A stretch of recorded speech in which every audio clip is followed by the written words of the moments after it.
Guys, welcome to Pedal to the Metal F1. This is my driver's tier list for the Spanish Grand Prix yesterday. I had to had a few extra columns here because we have this guy. I mean, this guy is just unreachable, this guy, for anyone. So I had to put it in a league of his own. Max Verstappen is driving in a way that is demoralizing for anyone. So I guess you wouldn't mind and you would agree with me if I put him in a league of his own because look at Perez, his teammate. You can argue that the Red Bull is a spaceship, and I agree with that. But look at this guy, poor Sergio. He's losing his cool and he's dropping. He's dropping further away in the championship and he's losing ground to this guy who never finished below the top two this year. So Verstappen or wins the race or he classifies second. So in a league of his own. Top dog. Then here in the top drive and nailed the strategy, I had to put these guys because Mercedes, they made such great improvements. Great improvements from Mercedes, top drive from Lewis, and especially George, starting from P12, even behind one position behind Perez. So, I mean, it's given that they are here in the top drive, nailed the strategy, they nailed everything, Mercedes. They just miss the extra pace to be able to challenge this this guy here, the top dog of the championship up to now. Alpine, I want to have them here in the top drive, nail the strategy, even though they finish P8 and P10. It's just because it's the consistency that Alpine is showing. So I guess they deserve this accolade.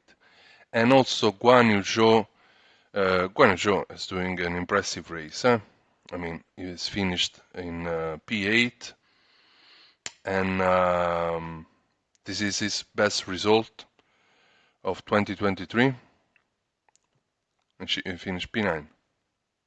Well, still, it's 2 points. It's his best result since Australia, and that helped move Alfa Romeo level on points with us in the fight for 7 in the Constructor Championship. Then, improving, we have these guys, Lance Stroll, the guy that you didn't expect. Lance Stroll improved. It's the first time that he qualified in front of his teammate, home hero, Spanish hero Fernando Alonso, and it's also the first time that he finished the race in front of him. So even though it's a P6, it's an encouraging P6. So Lance Stroll improved, and so we put it here in this category, improving. Nick De Vries as well is improving with his driving, his consistency, even though he still has to, he's yet to score a point, but he's improving. So an encouraging, improving section for Nick De Vries. Losing their cool. I'm sorry for these two guys. I like them both. I'm very sorry for Sergio. It must be demoralizing to be Max Verstappen teammate at this stage of his career because this guy is driving at the top of his abilities. And he has also, and of course, he's still young, so he has room for improvements.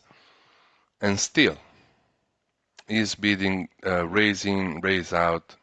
Sergio is making mistakes because he's not able to match him, you know. So he makes mistake at Saint-Devote last time out in Monaco. He made mistake this time around in qualifying as well, and he beached the car onto the gravel.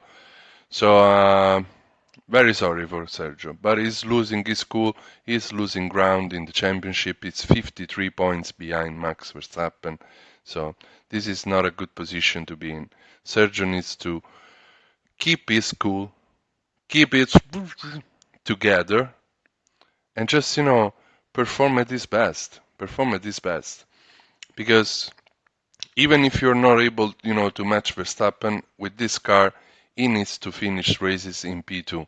he cannot afford to finish in P4, in P5 or whatever, because also the battle for the constructor, it's tight. Mercedes, they have a strong pairing, you see, they end up second and third, so you cannot afford to lose any grounds. And also in this section of losing it, they're cool. I'm sorry to put Fernando Alonso. We were having such high expectation for Fernando here at his own Grand Prix. This elusive win, 33, it's not coming. I was expecting this win to come in Monaco. It didn't arrive. I was hoping for him that he would come here in Barcelona, in his home Grand Prix. But it was even worse, actually. It was even worse because if in Monaco he finished in second position, here at Barcelona he finished a lonely P7. Made some mistakes in qualifying, and that put him already on the back foot because he started on P8. Then he inherited a great position because of the penalties that were put on Pierre Gasly here. So he started in P7 and he finishes in P7 behind this teammate who underperformed up to now. It's the first time that Alonso is outside of the top four in this from the first 6 races. So the bar, he is set a bar, a very high bar, and we have huge expectations from him. This probably was an offset race for Aston Martin. So even though it's a bit worrying that on a track like Barcelona, things like this happen, because you will think that Barcelona it's a track that historically, every team consider a track where if you perform well, you're supposed to perform well on many other tracks on the calendar. So this is not looking good for Aston Martin, but we want to believe at this point, since Aston Martin has shown some great potential and great strength up to now, we want to believe that this is just an offset race. Then, not performing at their level, it's already the second week in a row that I have to put Valtteri Bottas here because as well I have high expectations from him, as well as from Kevin Magnussen, even though he's hindered by an underperforming Haas car. And Haas, they have a similar problem to Ferrari. They manage to perform well in qualifying, but they lose ground into the race day because they are not kind of their tires. They use a lot of tires. Degradation, it's very bad. They had to pit 4 times, 3 times, unlike any other teams, just to make their tires survive. So it's even worse than Ferrari. As for instance, Nico Hülkenberg here, I put him in a race day to forget because the guy started in P7, he inherited the place from Pierre Gasly here, or P8. I start to get confused, but yeah, he was there, he was behind Alonso, so it must be in P8, P7, something like that, P9, P8. But still, he was in the top 10, he was in Q3, so he made a hell of achievement, to reach Q3 with the Haas, but then he just lost ground and he finished, in the back of the field. Magnussen not performing at his best because unlike his teammate Hülkenberg who put it in Q3, Magnussen was out in Q1. I have high expectation from K-Mag, so not performing at their level, not performing at their best. For the series, just another bad day in the office. Well, I don't know where to put these guys, to be honest. Albon and Piastri. I mean, Piastri is hindered by an underperforming McLaren. Same issue as us, They were quick, probably because of the temperatures, the cooler temperature, on Saturday that benefited them and the way they used their tires. So still, Piastri was in P10, then he finished in, I don't know, P13 or whatever, which is a lot better than what Lando Norris accomplished, considering that he was starting on P3, having put one of his best laps in qualifying to qualify P3. then just to lose it a few hundred meters after the start because he made a collision.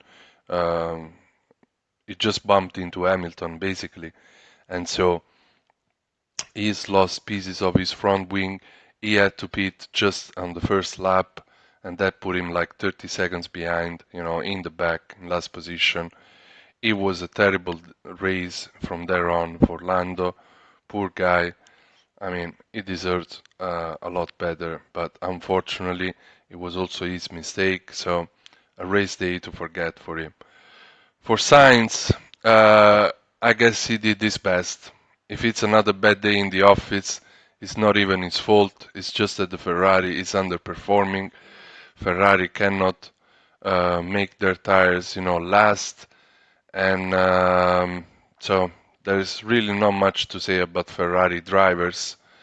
Of course, Leclerc has made also a little mistakes here and there, so he has started already, was starting in P19, unlike Sainz who started in P2, who did a great effort, to start in P2, but still, Ferrari can perform well in qualifying, but it's their Achilles heels. It's race day. Race day, Ferrari are just rubbish. Unfortunately, they are just rubbish. So, another bad day in the office and a day to forget, race day to forget for the Ferrari guys. I don't know where to put Albon. I mean, I don't want to say that he's not performing at this level, but it's not even, it's in between, It's not good, it's not bad. So, I'll say just another bad day in the office because, of course, he has expectation at least to score points. So if he doesn't score points, I guess for Albon it's just another bad day in the office. Then Yuki, a race to forget. It's the second time that the points they just slip from him, and he was handed a 5-second time penalty for forcing Guan Yu Zhou off track when they fought for P9 heading into turn 1, and that dropped him to 12 at the flag. So it's a race day to forget because Yuki this year was performing very consistently and he needs to put the car in the points, at least in P10. This is what we expect from Yuki. He has the potential to do it, and now he's in his it's in his third, fourth year in AlphaTauri, so he needs to improve. He needs to show that he can do it. Logan Sargent, it's the rookie. We just don't want to go bad on him. He classifies last. So there's not much to say for this guy who is trying to do his best, I guess, in an underperforming Williams, of course, but considering that Albon always finishes in front of him, I guess it's always a race day to forget when you finish behind your teammate. Doesn't matter if he's also having a bad day in the office. So having said that, I'm gonna wrap this up. I think this is pretty much it. Verstappen is keeping on being in a league of his own. There is nobody like him, nobody can match him.